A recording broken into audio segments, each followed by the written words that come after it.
So if you're looking at the flowers in springtime and you're seeing the insects buzzing around like the bees, you might think they're having a whale of a time, but actually they're doing a really important job. Those insects, the bees, they're helping to keep the garden alive. They're actually, when they visit other flowers, they're helping those plants make new plants. And this is what we call pollination. But to understand pollination a bit better, I thought we could get a close-up look of a daffodil. Okay, hang on. So I've got a couple of cameras that we can use for this one. There is one on the desk. It's table cam for you. Okay, so if you have a daffodil, then please do this along with us right now. But first of all, let's just look at the parts of a flower that we can see with our own eyes. So what is this? What's this part just here? Greg, Let you lot guess first. I'm sure you I'm know. going to go for the stem. It is. It's Yeah, the good. stem. And what does the stem do? Hold it up. It does. So the stem. That was a challenging question. The stem, it does. It holds this daffodil up, but also it helps deliver water and food that it will suck up through its root, and it will deliver that to the flower up here. It's a little bit like a straw, really. And then actually, if we saw this in the ground, there'd be some parts here that would be sort of like coming off. And what would they be? What would we call those? The leaves, right. So we've got the leaves, we've got the stem, and then what's this bit at the top? What do we call that? The head? It's just the flower. The flower. Okay. So this bit here is the flower of the daffodil. Now, if you're doing the dissection with me, I want you to pinch the daffodil just about here, and I want you to separate it from the stem. So pollinators, like bees, they are actually visiting flowers like this because they want to get something. Now, what are the bees looking for when they visit flowers, Greg? And you at home, what are the bees looking for? Well, they're called pollinators, so I'm guessing pollen.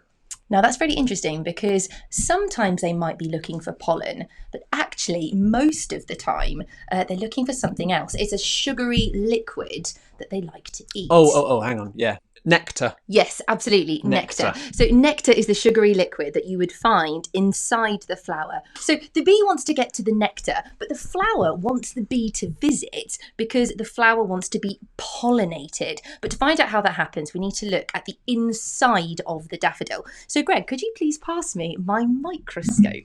Now this is what is going on inside the daffodil. Wow.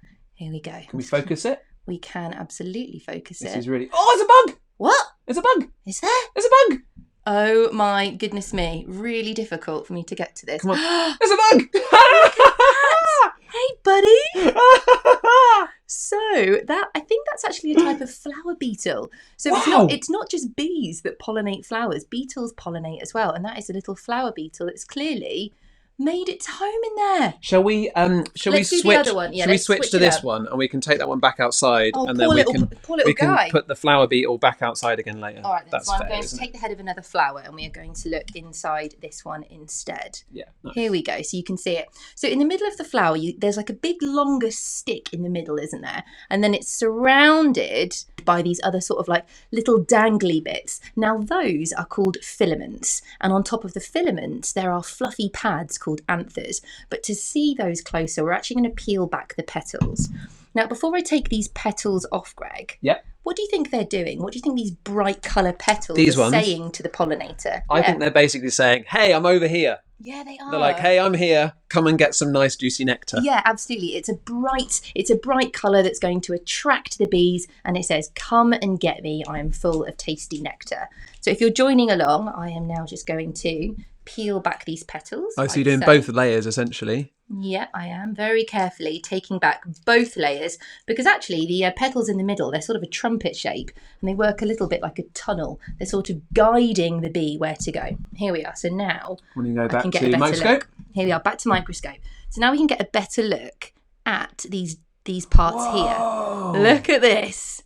So you can see the dangly bits that are surrounding the bigger stick. Now these dangly bits are the filament, and on top these fluffy pads are the anthers. And the anthers are where the pollen is produced. Look at that. Right. So if a bee has to squeeze its way into a daffodil looking to slurp up that tasty nectar, then they're going to have to brush past the pollen. So let me just get this right. So the bee wants the nectar, but in going for the nectar, the pollen gets brushed onto it. Absolutely. So bees are covered in hair, and all these little bits of pollen that are on the anthers. they are going to brush onto the bee's body. That's amazing. Great. So the bee's had a tasty snack and the plant has got pollen all over the bee. Yes. Now that bee is going to go and visit another flower, and this is where the really exciting part happens. It's going to brush the pollen onto the other flower, right? It is, absolutely. So it's going to take its pollen-covered body to another flower,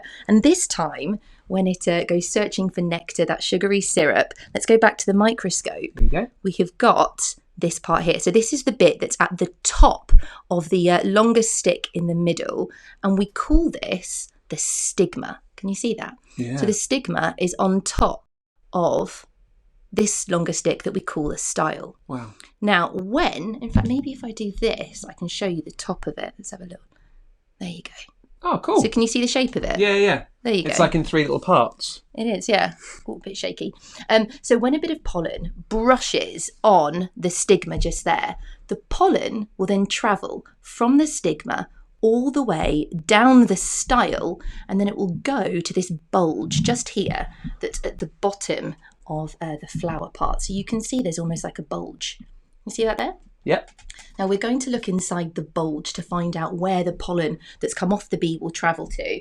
Now you can do this bit with your hands, but I'm just going to use some scissors so I can do it really neatly. The dissection is going really well, so if you're taking part, all you want to do is just split that part of the flower in half. So now you can see if the pollen goes into the top of the stigma, travels down the style, this is where the pollen travels, and eventually it's making me what? It's going to get to this here. Now, this bulge at the bottom of the flower is actually the ovary. So are they the eggs? They are. So this is the inside of the ovary. And what you're looking at right now are, they're like little eggs. We call them ovules. Wow. Now, when that pollen travels down and it joins one of these ovules, we say that it has been fertilized. The flower is pollinated, and that little egg will now turn into a seed, and that seed can go on to grow into a new plant. So that really is pollination. A bee or another pollinator will visit a flower and it will get some of the nectar, but it will pick up pollen. It will then travel to another flower, and that pollen will then rub onto the stigma of that flower, and then it will travel down to the ovary where it will fertilise an egg and they can make seeds. I've never seen that before, and that was absolutely beautiful. That was amazing. Thanks. That was awesome.